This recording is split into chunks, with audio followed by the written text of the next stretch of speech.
सीढ़ियाँ वो चढ़ते हैं जिन्हें छत पर जाना होता है, वो तो उड़ान भरते हैं जिन्हें आसमान छूना होता है।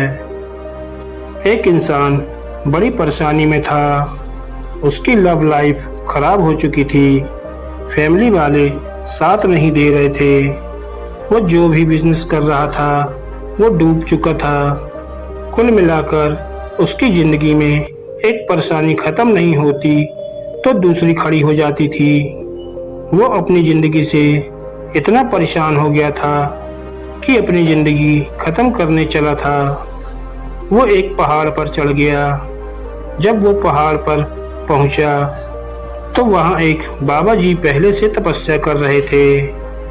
बाबा जी ने सुनसान पहाड़ पर इंसान को देखा तो उससे पूछा, यहाँ तक कैसे पहुँचे? तो उस इंसान ने अपनी सारी कहानी बाबा जी को सुनाई कि मैं बहुत परेशान हूँ, मेरी एक परेशानी ख़त्म होती नहीं है कि दूसरी आ जाती है। बाबा जी ने कहा कि इस सारी परेशानियों का एक सलूशन है, वो मैं तुम्हें बताता हूँ, पर तुम्हें मेरे साथ चलना पड़ेगा। तो दोनों चलने लगे। चलते चलते रेगिस्तान आ गया। रेगिस्तान में एक ऊँटों का व्यापारी था जो ऊँटों के साथ रुका हुआ था। बाबा जी ने कहा कि आज शाम हम यहीं रुकेंगे, यहीं विश्राम करेंगे और कल सुबह यहाँ से चलेंगे। जैसे ही रात हुई तो बाबा जी ने उस इंसान को अपने पास बुलाया और कहा कि देखो, बात ऐसी है, ये व्यापारी बीमार है और मैं नहीं चाहता कि इसकी नींद खराब हो। तो तुम आज रात में जब तक सारे ऊँट नहीं सो जाते तब तक जागे रहना, और जैसे ही ऊँट सो जाते हैं तुम भी सो जाना। इतना सा काम तुम्हें आज रात करना होगा। इंसान ने कहा, चलो बाबा जी कह रहे हैं तो इसमें कुछ बात छुपी हुई होगी। रात बीत गई।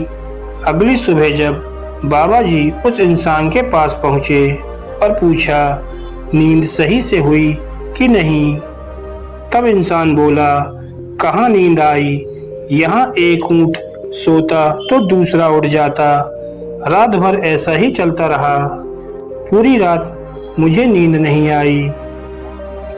तब बाबा जी ने कहा, यही तो बात मैं तुम्हें समझाना चाहता था कि ज़िंदगी में एक परेशानी ख़त्म होती है तो दूसरी आ जाती है, दूसरी ख़त्म होती है तो तीसरी आ जाती है, एक के बाद एक आती ही रहती है। परेशानियों का डट कर मुकाबला करना होगा। अगर वो तुम नहीं कर पाए तो ज़िंदगी में हमेशा हर पल हर लम्हा परेशान रहोगे। दोस्तों, इस कहानी से हमें यह सीख मिलती है कि हम सब एक परेशानी से निकलते हैं तो दूसरी परेशानी आ जाती है जो कि होती नहीं है, पर हम उसे परेशानी मान लेते हैं और दिन भर परेशान रहते हैं, उदास रहते हैं। अब ये आप पर निर्भर करता है कि आप परेशानी का मुकाबला करेंगे या परेशानी से घबराते रहेंगे। डट कर मुकाबला करो, सफलता जरूर मिलेगी। धन्यवाद दोस्तों।